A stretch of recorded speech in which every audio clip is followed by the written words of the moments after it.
somos parte de uma grande história, na qual todas as coisas se movem em direção à glória de Deus. Tudo que existe é para manifestar a glória e o poder dele. Deus nos criou com um fim específico, nos colocou em sua criação como a parte mais complexa e com uma missão nessa criação, a de lhe darmos honra e também de desfrutarmos um relacionamento muito pessoal com ele mesmo. E esse relacionamento especial, um relacionamento de um Criador que ama a sua criação. Ao contemplar uma paisagem numa montanha, ou você de repente ir à beira da praia, contemplar o mar com toda a sua beleza e toda a sua potência, ou mesmo um pôr do sol, você já parou para pensar que as mesmas mãos que criaram todas essas coisas de forma tão belas foram as mesmas mãos que criaram você? E que também você e eu fazemos parte dessa natureza?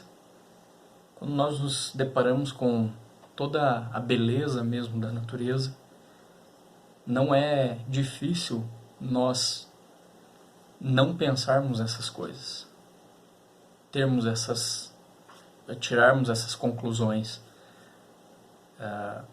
pensarmos sobre o que nós estamos fazendo ali naquele lugar,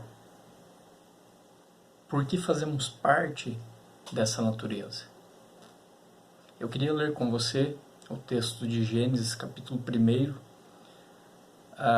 até o capítulo 2, versículo 3, para nós pensarmos juntos aqui sobre qual é o nosso fim, qual é o propósito, qual é o objetivo pelo qual Deus nos colocou em sua criação. Seres humanos, criaturas de Deus. Qual é o objetivo, então, de Deus nos ter colocado aqui para fazer parte da sua criação, para fazermos parte da natureza criada por Deus. Me acompanhe na leitura. Gênesis capítulo 1. No princípio Deus criou os céus e a terra. Era a terra sem forma e vazia, trevas cobriam a face do abismo e o Espírito de Deus se movia sobre a face das águas. Disse Deus, haja luz e houve luz. E Deus viu que a luz era boa e separou a luz das trevas. Deus chamou a luz dia e as trevas noite. Passaram-se a tarde e a manhã, esse foi o primeiro dia. Depois disse Deus, haja entre as águas um firmamento que separe águas de águas. Então Deus fez o firmamento e separou as águas que ficaram abaixo do firmamento das que ficaram por cima. E assim foi. Ao firmamento Deus chamou o céu. Passaram-se a tarde e a manhã, esse foi o segundo dia. E disse Deus, ajuntem-se num só lugar as águas que estão debaixo do céu, e apareça a parte seca. E assim foi. A parte seca Deus chamou terra e chamou mares ao conjunto das águas, e Deus viu que ficou bom. Então disse Deus, cubra-se a terra de vegetação, plantas que deem sementes e árvores cujos frutos produzam sementes de acordo com as suas espécies. E assim foi. A terra fez brotar a vegetação, plantas que dão sementes de acordo com as suas espécies, e árvores cujos frutos produzem sementes de acordo com as suas espécies. E Deus viu que ficou bom. Passaram-se a tarde e a manhã, esse foi o terceiro dia. Disse Deus, haja luminares no firmamento do céu para separar o dia da noite. Sirvam eles de sinais para marcar estações, dias e anos. E sirvam de luminares no firmamento do céu para iluminar a terra. E assim foi. Deus fez os dois grandes luminares, o maior para governar o dia e o menor para governar a noite. Fez também as estrelas. Deus os colocou no firmamento do céu para iluminar a terra, governar o dia e a noite e separar a luz das trevas, e Deus viu que ficou bom. Passaram-se a tarde e a manhã, e esse foi o quarto dia. Disse também Deus, encham-se as águas de seres vivos e voem as aves sobre a terra, sobre o firmamento do céu. Assim Deus criou os grandes animais aquáticos e os demais seres vivos que povoam as águas de acordo com as suas espécies, e todas as aves de acordo com as suas espécies. E Deus viu que ficou bom. Então Deus os abençoou, dizendo, sejam férteis e multipliquem-se, encham as águas dos mares e multipliquem-se as aves na terra. Passaram-se a tarde e a manhã, esse foi o quinto dia. E disse Deus: produza a terra seres vivos de acordo com as suas espécies, rebanhos domésticos, animais selvagens e os demais seres vivos da terra, cada um de acordo com a sua espécie. E assim foi. Deus fez os animais selvagens de acordo com as suas espécies, os rebanhos domésticos de acordo com as suas espécies e os demais seres vivos da terra de acordo com as suas espécies. E Deus viu que ficou bom. Então disse Deus: façamos o homem à nossa imagem, conforme a nossa semelhança. Domine ele sobre os peixes do mar, sobre as aves do céu, sobre os grandes animais de toda a terra e sobre todos os pequenos animais que se movem rente ao chão. Criou Deus o homem à sua imagem, a imagem de Deus o criou, homem e mulher os criou. Deus os abençoou e lhe disse: sejam férteis e multipliquem-se, encham e subjuguem a terra, dominem sobre os peixes do mar, sobre as aves do céu e sobre todos os animais que se movem pela terra. Disse Deus: eis que dou a vocês todas as plantas que nascem em toda a terra e produzem sementes, e todas as árvores que dão frutos com sementes. Elas servirão de alimento para vocês. E dou todos os vegetais como alimento a tudo que tem em si fôlego de vida, a todos os grandes animais da terra e todas as aves dos céus, e a todas as criaturas que se movem rente ao chão. E assim foi. E Deus viu tudo o que havia feito, e tudo havia ficado muito bom. Passaram-se a tarde e a manhã, esse foi o sexto dia. Agora o capítulo 2 de Gênesis, os 3 primeiros versículos. Assim foram concluídos os céus e a terra, e tudo o que neles há. No sétimo dia Deus havia concluído a obra que realizara, e nesse dia descansou. Abençoou Deus o sétimo dia e o santificou, porque nele descansou de toda a obra que realizara na criação. A história inicia-se com a criação. O que a Bíblia relata em seus primeiros versículos é que, no princípio, criou Deus os céus e a terra. Foi assim que o cosmos veio à existência, pela palavra poderosa de Deus. Ele criou do nada todo o universo, de maneira que o invisível veio a existir das coisas que não aparecem, conforme nos diz Hebreus capítulo 11, versículo 3. Pela palavra, Deus trouxe o mundo à existência. A razão pela qual existe algo no lugar do nada, e a razão pela qual as coisas, as demais coisas, são como são e não de outra forma, é que Deus as criou assim. Há, portanto, um Criador e há uma criação. Eles são distintos. O Criador não deve jamais ser confundido com sua criação como se o próprio universo fosse divino. Muitas pessoas erram em sua busca pelo divino, justamente por atribuírem divindade a algum elemento do mundo material. Mas a Bíblia diz que Deus não é matéria e nem está na matéria. Tampouco o material resume tudo o que existe, como se a natureza fosse a realidade definitiva e a matéria a única coisa que importasse. Em vez de reconhecer que o universo é governado pela providência de Deus e entender que quaisquer mudanças que aconteçam dentro dos limites da ordem criadas fazem parte do plano dele.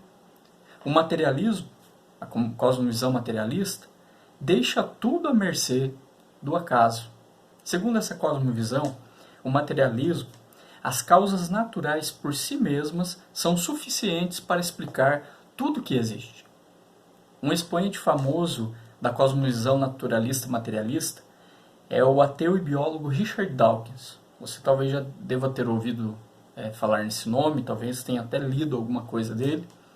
Ele disse o seguinte: no fundamento não há projeto, não há propósito, não há mal, não há bem, não existe nada, apenas indiferença cega e impiedosa. Conforme o dito de Dawkins, esse é o resultado lógico da negação da existência de Deus. Se o universo é o que é, se alguém governando, então não há propósito final. Se não há alguém governando, então não há propósito final para qualquer coisa, ou qualquer base transcendente para estabelecer distinções morais. No entanto, a verdade é que o universo foi projetado por Deus, com os objetivos que Ele tem em mente. Esse relacionamento, Criador com a criatura, é básico para o cristianismo, como cosmovisão. Quando falamos de Deus como Criador, estamos outra vez nos referindo especificamente a Deus como o Deus Trino, Pai, Filho e Espírito Santo, que a Bíblia revela. A criação não é obra apenas do Pai, mas também do Filho e do Espírito Santo. Logo no início da Bíblia, nós lemos que enquanto Deus ele moldava o universo, o Espírito de Deus pairava sobre as águas, conforme nós encontramos em Gênesis capítulo 1, versículo 2. A Bíblia também chama atenção, de maneira especial, a obra de Jesus como Criador. 1 Coríntios capítulo 6 diz: para nós, porém, há um único Deus, o Pai, de quem vêm todas as coisas e para quem vivemos, e um só Senhor, Jesus Cristo, por meio de quem vieram todas as coisas e por meio de quem vivemos. Percebamos que todas as coisas vêm do Pai através do Filho. Nele, em Jesus Cristo, foram criadas todas as coisas, nos céus e sobre a terra, as visíveis e as invisíveis, sejam tronos, sejam potestades, sejam soberanias ou principados. Tudo foi criado por meio dele e para ele. Por terem sido criadas por sua ordem, todas as coisas, portanto, estão sujeitas à autoridade de Cristo. Nada em todo o universo pode ser apropriado ou completamente compreendido fora dele, porque todas as coisas são de Cristo e para Cristo. E ainda mais, porque nele subsistem todas as coisas. Então ele é diretamente relevante a tudo o que existe. Essa grande verdade, ela torna o cristianismo uma cosmovisão centrada em Jesus, do princípio ao fim. Jesus não é o agente só da redenção, mas também da criação. Jesus Cristo é o Deus Criador. O universo foi feito por meio dele. O universo foi feito por ele. O universo foi feito para ele. E mais, nesse exato momento, ele está sustentando toda a criação com seu cuidado providencial. Inclusive o lugar que você está agora assistindo essa mensagem, ou ouvindo essa mensagem. Você só está aí porque Cristo está te sustentando. Tudo que está acontecendo no mundo, até mesmo o lugar exato onde as pessoas vivem, está sob a direção divina e soberana de Jesus Cristo. Vejamos o que diz um pensador cristão sobre as implicações da criação e da providência para o entendimento humano. Em cada tema que pensamos, da ética à economia e até à ecologia, a verdade é encontrada somente em conexão a Deus e a sua revelação. Deus criou o mundo natural e as leis naturais. Deus criou nossos corpos e as leis morais que nos mantêm saudáveis. Deus criou nossas mentes e as leis da lógica e da imaginação. Deus nos criou como seres sociais e nos deu princípios para as instituições sociais e políticas. Deus criou um mundo de beleza e os princípios da criação estética e artística. Em todas as áreas da vida, o conhecimento genuíno implica discernir as leis e as ordenanças pelas quais Deus estruturou a criação, e depois permitir que essas leis moldem a maneira como devemos viver. Esse pensador cristão chamado Charles Colson, ele nos apresenta então a realidade de que Cristo é o dono de tudo. Ele sendo Deus, Deus Criador. Não existe nenhuma área da vida humana, da existência humana, não existe nenhuma área da existência do cosmos, do universo, a qual Jesus não tenha feito,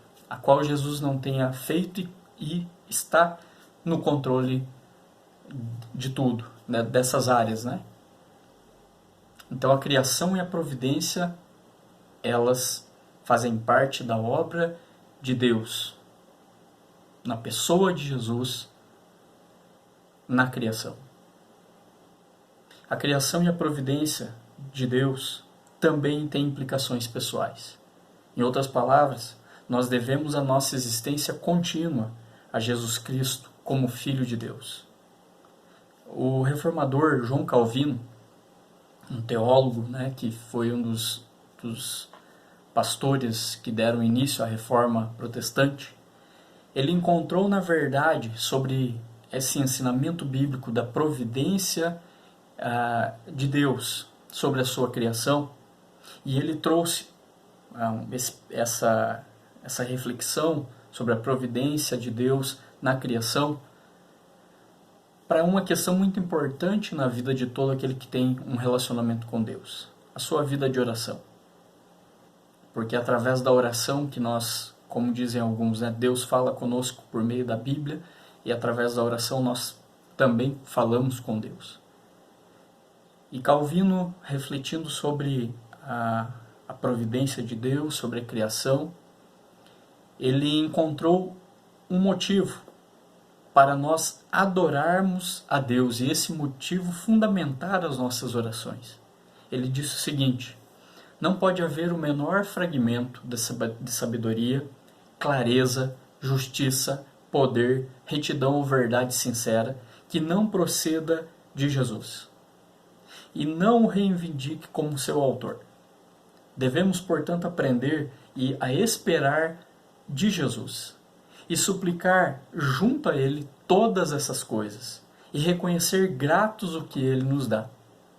Onde quer que você olhe, não encontrará um único ponto no universo no qual não consiga discernir pelo menos uma centelha de sua glória.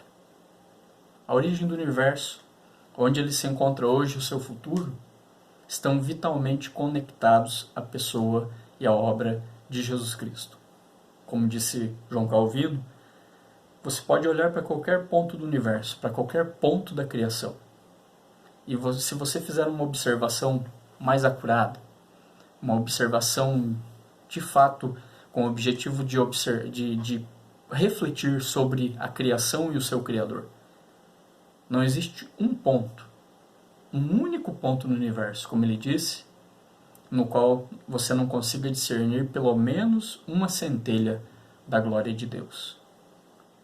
Toda a criação ela está permeada, ela está encharcada do poder criativo de Deus. Até os lírios do campo e as aves do céu estão sob o seu cuidado amoroso. Porque o Deus triuno é o Criador. Então, a criação nos mostra quem é Deus. A criação, ela é uma das formas como Deus revela o seu caráter.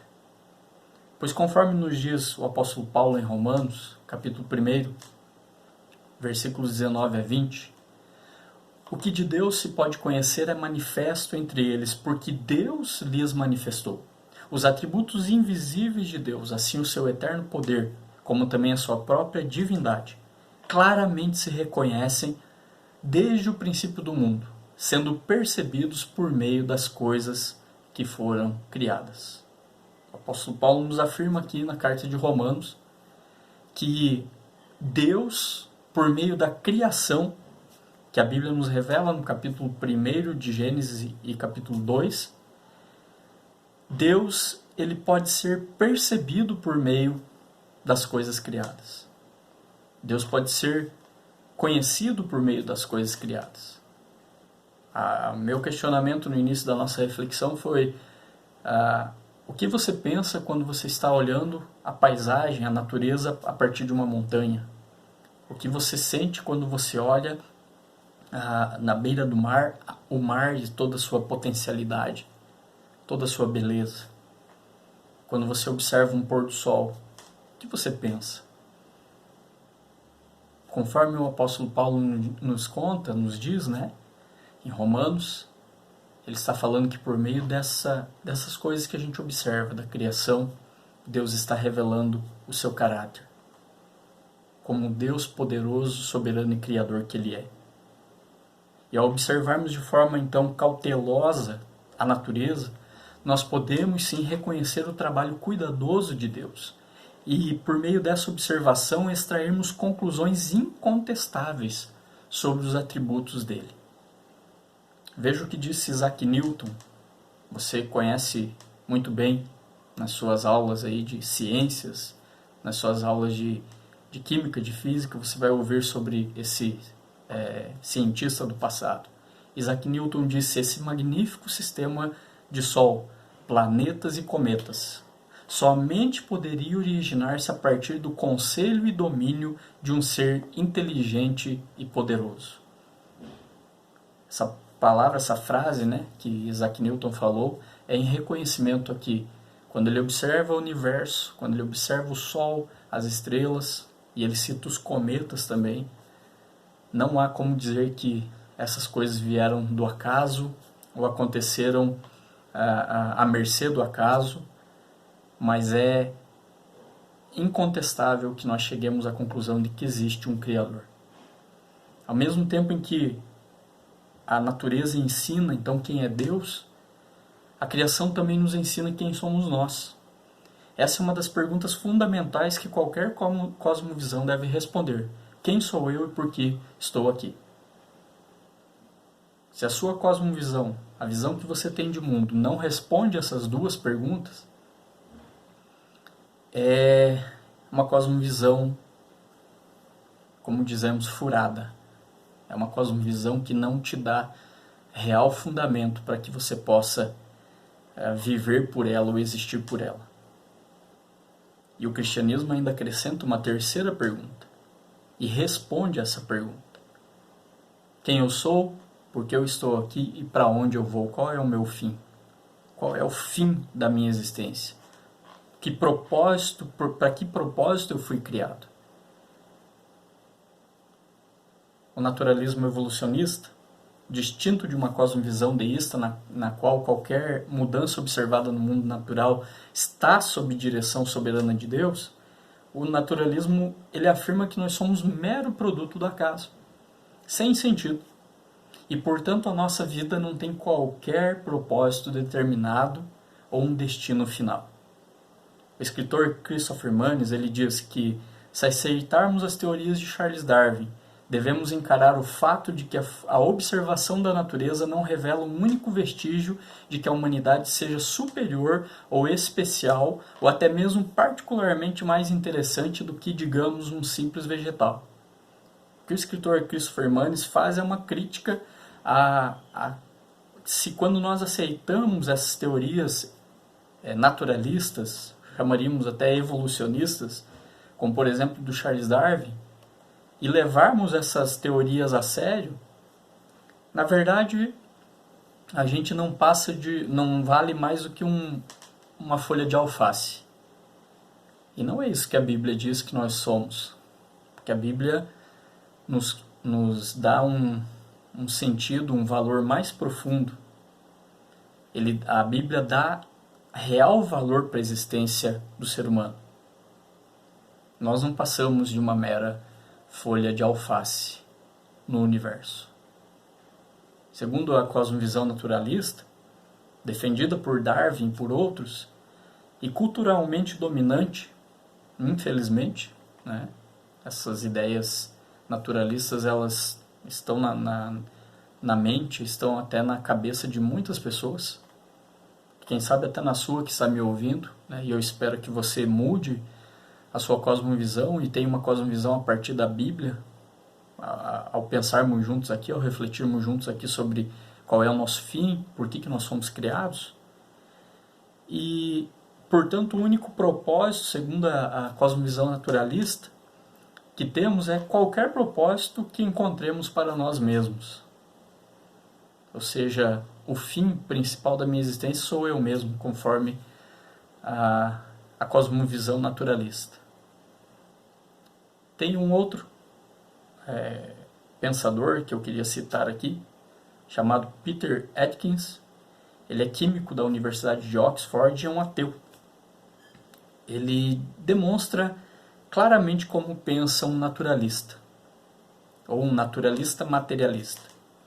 Ele diz assim: extinto está o propósito, extinta está a vida pós-morte, extinta está a alma, extinta está a proteção pela oração, extinto está o destino, extinto está o falso consolo. tudo o que resta é a solidão revigorante e o reconhecimento de que, por meio da ciência, podemos chegar a uma compreensão de nós mesmos e deste glorioso cosmos.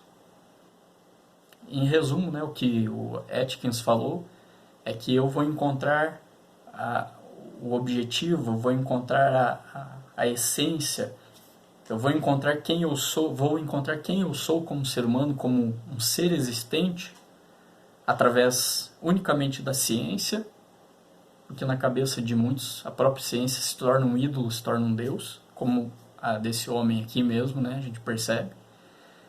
E nós vamos nos compreender, vamos compreender a nós mesmos como seres viventes, como seres criados.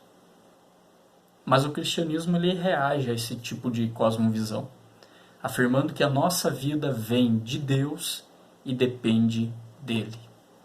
Ao mesmo tempo em que ensina quem é Deus, a criação ela vai nos mostrar que nós dependemos totalmente de Deus.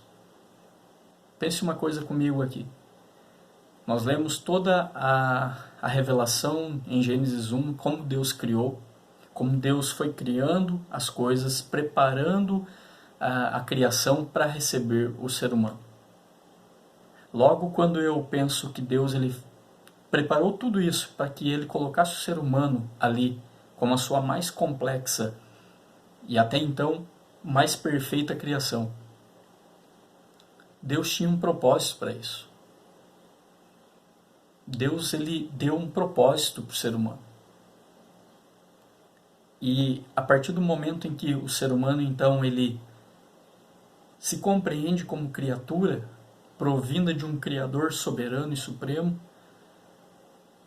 e compreende que ele foi colocado aqui, o ser humano foi colocado aqui na criação para uma missão a qual Deus deu para nós, o ser humano pode pensar, você e eu podemos pensar, que é um privilégio termos sido criados por Deus. E que Deus nos criou para Ele mesmo, não para nós mesmos. Porque nós vivermos para nós mesmos, a gente sabe a bagunça que a nossa vida pode virar. Que confusões a gente pode se meter. Quando o fim principal, o maior fim da minha vida, o objetivo maior, o propósito maior, sou eu mesmo. Contrariando, então, o pensador lá de Oxford, o Atkins, que não encontra, não dá lugar, não dá espaço para Deus na sua colocação, mas ele coloca o ser humano como centro de todas as coisas e como o fim principal de todas as coisas, Jesus disse que ele é a vida. Jesus falou que ele estaria sempre com os seus discípulos, até o fim dos tempos. Jesus disse também que sem ele nós não poderíamos fazer nada, e que quando estivéssemos cansados, ele seria o nosso consolo e alívio. Então, contrariando a todas essas ideias naturalistas, materialistas, esse tipo de cosmovisão, Jesus nos mostra que sem ele, que é Deus, nós não somos ninguém, nós não somos nada. Nós somos meras criaturas. Assim sendo, o nosso anseio existencial, a compreensão de qual é o nosso fim, só é saciado e entendido em uma pessoa, a pessoa de Deus. Só em Deus nós encontramos sentido e sabemos para o que fomos e para quem fomos criados. Qual é o propósito maior da minha existência? Qual é o meu fim? Criado para a glória de Deus. Você foi criado para glorificar a Deus, para ter relacionamento com Deus. Não somos o centro do universo. Não somos, como diz a visão humanista, a medida de todas as coisas. A Bíblia revela que o clímax da criação aconteceu no sexto dia. Deus disse, façamos o homem à nossa imagem. E essa declaração divina, ela diz que não criamos a nós mesmos. E, portanto, não podemos reivindicar qualquer direito de definir a nossa identidade. quem somos e o que somos é ordenado por Deus como Criador. Essa verdade é consolidada quando a história da criação ela se desdobra e Deus fala diretamente ao primeiro homem e à primeira mulher, dando-lhes a ordem de frutificar e se multiplicar, sujeitar e governar a terra, e comer de todas as coisas, exceto da árvore do conhecimento do bem e do mal. Dependemos de que Deus fale conosco e nos revele o significado e o propósito da nossa existência. A cosmovisão cristã sustenta que os seres humanos não são o resultado aleatório de moléculas em movimento. Somos a coroa da criação, o melhor produto do design criativo, o objeto da afeição e intenções divinas. Embora venhamos do pó da terra, Deus soprou vida em nós e nos tornou seres vivos, corpo e alma, conforme nos diz Gênesis 2:7. Quando realizou o seu ato criador, Deus nos fez segundo a sua própria imagem. Esse privilégio sublime é fundamental, tem uma importância fundamental, pois uma imagem é algo talhado segundo o modelo original. Assim, tanto para os homens quanto para as mulheres, ser criado à imagem divina é ser criado como Deus. Em aspectos de nossa personalidade, tais como a racionalidade, a espiritualidade, a criatividade, a comunidade, a moralidade e a autoridade. O que constitui o caráter sagrado e ímpar de toda a vida humana, da concepção até o túmulo e além, é que Deus nos criou como Ele é. Essa é a visão bíblica do ser humano. Essa é a visão bíblica do fim principal da existência humana. O propósito maior da existência humana. A imagem divina nos oferece uma pista importante do propósito na criação dos seres humanos. Se o que somos é um reflexo do que Deus é, então não existimos por nós, ou para nós mesmos, mas em conexão com Deus.